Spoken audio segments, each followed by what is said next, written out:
Hi hello నమస్తే అన్న, నేను మీ గణేష్ జిటేల్. మనమైతే ఈ రోజు మిర్చి లోడింగ్ చేసుకొని బ్యాటిక్ అయితే పోతున్నాము. నైట్ 10 o'clock అయితే మనమైతే లోడింగ్ అయితే పోతున్నాము. నా లోడింగ్ పాయింట్ వచ్చేసి బంటన్ హాల్ అనే విలేజ్ లో. ఈ రీల్ అయితే బంటన్ హాల్ లో ఉన్న మీ ఫ్రెండ్స్ కి అయితే షేర్ చేయండి. హమాలి అనే వాళ్ళు అయితే రాత్రి 1 గంటకైతే లోడింగ్ అయితే స్టార్ట్ చేశారు.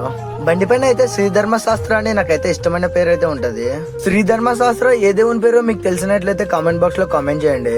అలా అయితే మార్నింగ్ అయితే 6 అయిపోయింది. బండికి అయితే తార్పాలు కట్టుకొని మనం అయితే జర్నీ అయితే స్టార్ట్ చేస్తున్నాము. అలా అయితే కర్ణాటక హైవే ఎక్కేసి నేను రైతన్నలు అయితే జర్నీ అయితే స్టార్ట్ చేసాం బ్యాడిక్ కి. బంటనాల్ నుంచి బ్యాడిక్ కి అయితే 300 kilometers అయితే వస్తుంది. టోటల్ గా 6 to 7 hours అయితే జర్నీ ఉంటుంది. దారిలో నా పాటికి నేను వెళ్తుంటే ఈ ఆంటీ అయితే నాకైతే లైన్ వేస్తుంది. మా అమ్మ నన్ను ఇంత అందంగా ఎందుకనిందో నాకైతే అర్థం కావడం లేదు. అలా మధ్యాహ్నం 1 గంటకైతే బ్యాడిక్ మార్కెట్ లో మనం అయితే బండి పెట్టేశాము. హమాలి అన్న వాళ్ళు అయితే తార్పాలు ఉప్పేసి అన్లోడింగ్ అయితే స్టార్ట్ చేశారు. అన్లోడింగ్ అయిపోయిన వెంటనే మనం అయితే సండూర్ అయితే వెళ్ళాలి. మనకైతే సండూర్ నుంచి గుంటకల్కి అయితే ఉల్లిగడ్డ లోడింగ్ అయితే అవుతుంది. మరిన్ని వీడియోస్ కోసం పార్ట్ 2 లో అయితే కలుసుకుందాము.